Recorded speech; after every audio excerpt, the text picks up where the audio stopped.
Assalamualaikum warahmatullahi wabarakatuh. Selamat siang Bapak Satrio. Perkenalkan saya Revana Kurniawati Susanto Putri dengan NPM 22201033126.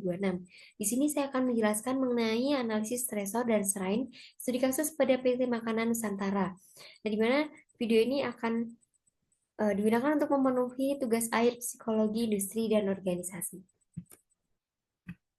Ya, baik yang pertama itu adalah latar belakang yang melatar belakangi dari masalah yang ada di PT Makanan Nusantara. Nah, jadi PT Makanan Nusantara ini menghadapi tekanan kerja dalam dua divisinya. Yang pertama itu divisi produksi dan yang kedua itu divisi marketing. Di mana di divisi produksi ini mengalami adanya kenaikan permintaan produksi. Nah, di mana hal ini tuh menyebabkan adanya penambahan shift malam, tetapi untuk tenaga kerjanya ini tidak ditambah atau tidak bertambah.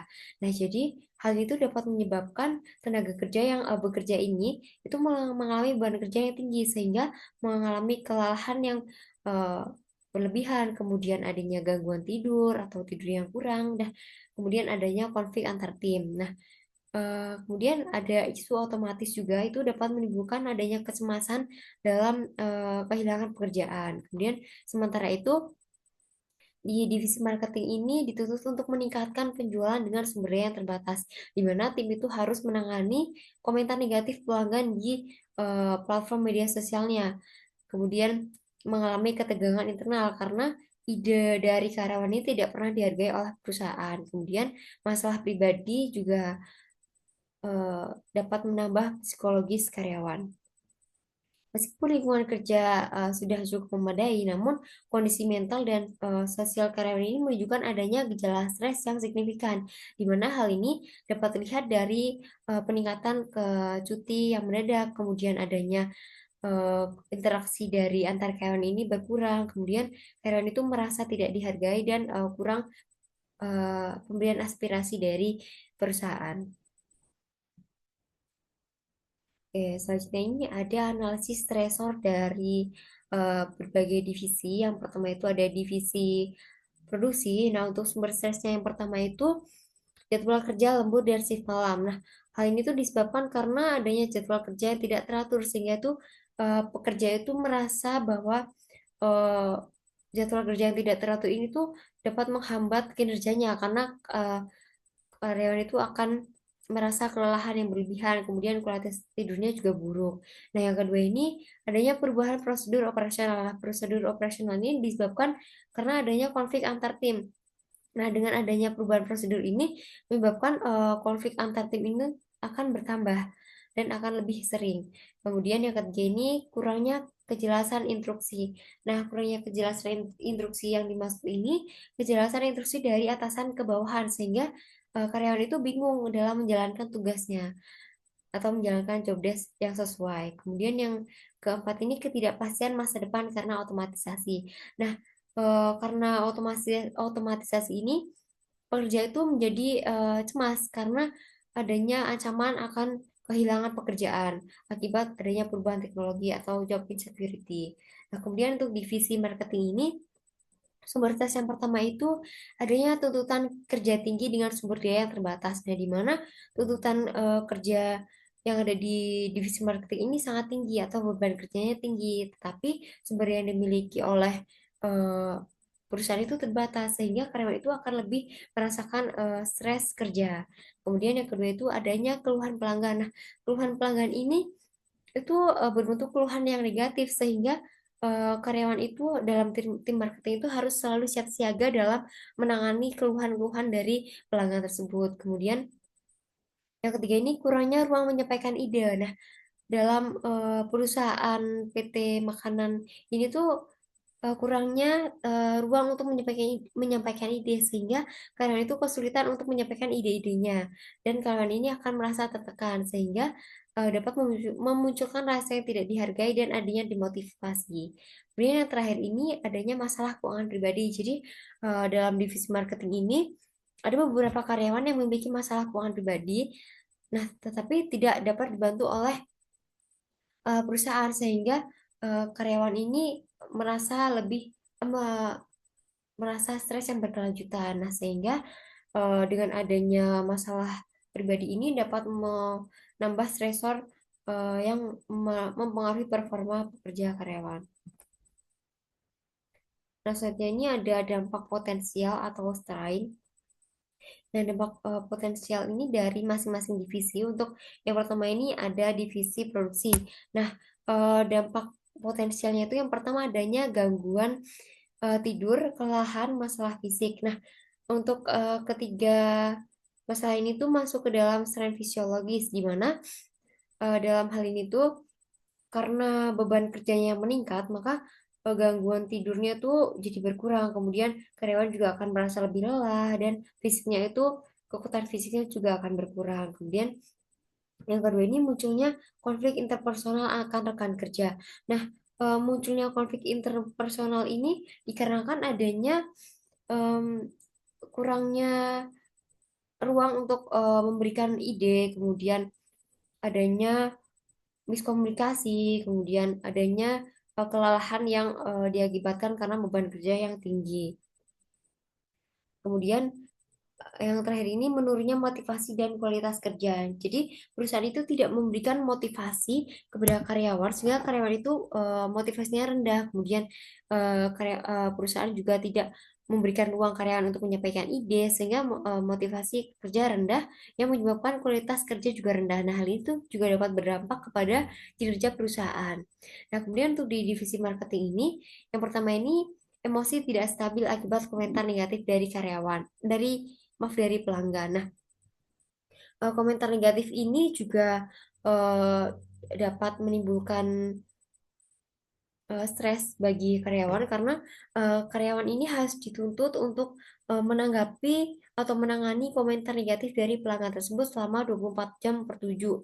Nah, itu dapat menyebabkan stres yang berlebihan. Kemudian yang kedua, adanya penurunan kreativitas karena tidak adanya ruang untuk menyampaikan ide. Jadi yang tadinya karyawan itu memiliki ide-ide untuk meningkatkan efektivitas perusahaan, tapi perusahaan ini tidak memberikan ruang kepada karyawannya sehingga enggan untuk memberikan ide, enggan untuk mengeluarkan ide sehingga karyawan karyawan ini kreativitasnya menurun karena adanya ide yang tidak tersampaikan. Kemudian yang terakhir, kurangnya komunikasi antar tim dan munculnya rasa tidak dihargai. Nah, kurangnya komunikasi ini berarti adanya miskomunikasi dari tim.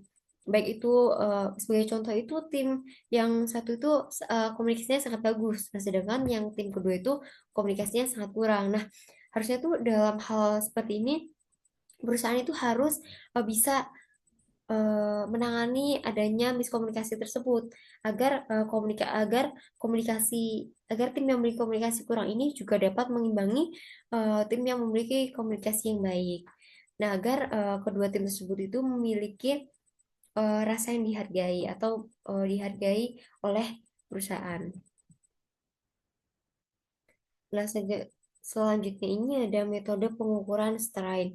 Nah, untuk metode pengukuran ini yang pertama ada kuesioner Job Stress Survey atau JSS. Nah, metode ini tuh dapat menilai adanya tekanan kerja. Nah, tekanan kerja ini seperti beban kerja, kemudian waktu kerja ini seperti lamanya bekerja atau apakah eh, waktu dalam bekerja ini sudah sesuai dengan prosedur perusahaan atau belum, atau bahkan waktu yang dilakukan itu melebihi dari 8 jam pekerjaan. Nah, kemudian melihat tekanan kerja konflik. Nah, konflik ini seperti yang tadi sudah dijelaskan itu seperti konflik antar tim. Nah, itu juga dapat dinilai dengan menggunakan kuesioner job stress survey.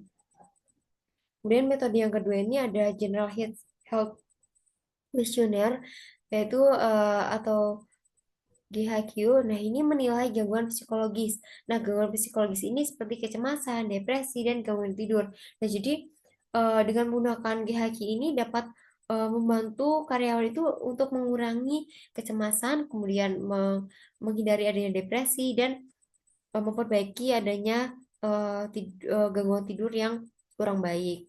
Kemudian metode yang ketiga ini ada pencatatan absensi dan izin sakit. Nah, aspek yang dinilai ini dapat menilai apakah eh, absensi dari karyawan ini eh, banyak yang kosong, atau dari izin sakitnya ini seberapa sering sih karyawan itu melakukan izin sakit. Kemudian untuk metode yang terakhir ini survei kepuasan kerja. Nah, survei kepuasan kerja ini digunakan untuk menilai apakah karyawan ini sudah puas atas kinerjanya. Nah, survei kepuasan kerja ini juga dapat membantu karyawan itu dalam mengetahui apakah kinerjanya itu sesuai dengan eh, sudah sesuai dengan prosedur dari perusahaan. Terus kemudian karyawan ini juga mela- karyawan juga melakukan puas atas kinerjanya atau belum. Nah, selanjutnya ini ada ketiga strain atau dampak dari yang berdampak buruk pada kedua divisi. Dan untuk yang pertama ini, pada divisi produksi itu ada kelelahan visi yang berkepanjangan. Nah, dengan adanya kelelahan visi berkepanjangan ini dapat berdampak adanya menimbulkan kecelakaan kerja. Nah, jika eh, jika karyawan itu sudah fisiknya sudah lelah tetapi masih dipaksa untuk melakukan pekerjaan, itu akan menimbulkan adanya kecelakaan kerja. Nah, di mana kecelakaan kerja ini sangat fatal bagi karyawan. Kemudian yang kedua, adanya konflik antar rekan kerja. Nah, konflik antar rekan kerja ini juga menimbulkan dampak yang signifikan bagi perusahaan karena dengan adanya konflik ini tuh dapat menimbulkan adanya merusak kolaborasi antar tim. Jadi tim satu dengan tim lainnya itu tidak akan bersatu atau tidak akan menjalankan kerja dengan baik. Kemudian yang terakhir ini adanya kecemasan terhadap PHK karena adanya otomatisasi. Otomatisasi. Nah, adanya kecemasan ini dapat mengganggu fokus dan motivasi kerja di mana karena karyawan itu sudah terpaku bahwa eh, pekerjaannya itu dapat digantikan oleh teknologi sehingga karyawan akan stres yang berlebihan. Kemudian untuk di divisi marketingnya ini yang pertama itu adanya burnout akibat tuntutan kerja. Nah, tuntutan kerja ini tuh bisa dari sebagai contoh itu tuntutan kerja yang berlebihan atau beban kerja yang berlebihan. Kemudian adanya kritik dari eh, pelanggan. Nah, dalam hal itu dapat berdampak pada penurunan kinerja jangka panjang dari divisi marketing. Kemudian yang kedua adanya demotivasi karena tidak dihargai. Nah, ini dapat menurunkan inovasi dan partisipasi antar tim. Nah, sehingga kinerja dari perusahaan juga akan menurun. Kemudian yang terakhir ini adanya masalah psikologis akibat tekanan pribadi dan pekerjaan. Nah, hal ini dapat menurunkan adanya loyalitas dan kehadiran dari karyawan. Nah, selanjutnya ada strategi intervensi dari HRD atau yang dapat strategi intervensi yang dapat dilakukan oleh HRD. Yang pertama itu untuk divisi produksi. Yang pertama itu mengadakan rotasi shift dan penjadwalan ulang lembur yang lebih adil. Nah, dengan rotasi shift ini berarti kan mengganti shift, tidak hanya satu shift yang tidak hanya karyawan itu menjalankan shift malam, kemudian karyawan itu hanya menjalankan shift yang itu tidak seperti itu, tapi harus adanya rotasi shift agar karyawan ini tidak merasa stres karena dituntut harus melakukan shift malam terus. Kemudian adanya penjadwalan ulang lembur yang lebih adil. Nah, jadi penjadwalan lembur ini tuh harus adil dari setiap karyawan, tidak hanya dibebankan kepada beberapa karyawan saja. Kemudian yang kedua adanya pelatihan komunikasi antar shift. Nah, dengan adanya pelatihan komunikasi antar shift ini dapat mengurangi adanya konflik antar tim karena eh, dapat mengurangi adanya miskomunikasi juga. Sehingga dengan adanya pelatihan komunikasi ini dapat memudahkan dari tim satu ke tim lainnya itu berkomunikasi dengan baik. Kemudian yang terakhir ini adanya program konseling internal dan mengadakan workshop manajemen stres. Nah, di mana program konseling ini dapat membantu karyawan itu untuk mencurahkan isi hatinya atau karyawan itu akan melakukan sesi curhat. Nah, di mana karyawan ini akan lebih meluapkan emosi, karyawan lebih dihargai dan kemudian tidak merasa tertekan. Nah, untuk workshop manajemen stres ini bagaimana dapat membantu karyawan bagaimana karyawan itu untuk mengelola stres yang dihadapinya. Nah, kemudian di divisi marketing itu yang pertama dengan mengadakan tim sharing untuk meluapkan emosi. Jadi dari perusahaan itu mengadakan atau mengumpulkan tim sharing untuk emang untuk digunakan untuk sharing dari eh, karyawan yang memiliki tingkat stres yang berlebih. Nah, tim sharing ini digunakan untuk meluapkan emosi agar karyawan ini merasa bahwa dihargai dan merasa bahwa emosinya itu didengar oleh perusahaan. Kemudian yang kedua ini adanya kebijakan ide terbuka agar semua pendapat itu dapat dipertimbangkan. Nah, hal ini tuh sangat penting bagi perusahaan itu agar pendapat dari masing-masing karyawan, dari semua karyawan itu dapat didengarkan, kemudian dapat eh, dipertimbangkan dari pendapat yang sudah diberikan oleh karyawan sehingga tidak hanya mendengarkan pendapat dari senior saja atau dari perusahaan saja. Kemudian yang terakhir, memberikan fasilitas pinjaman yang lebih mudah untuk masalah keuangan pribadi. Nah, hal itu eh, jika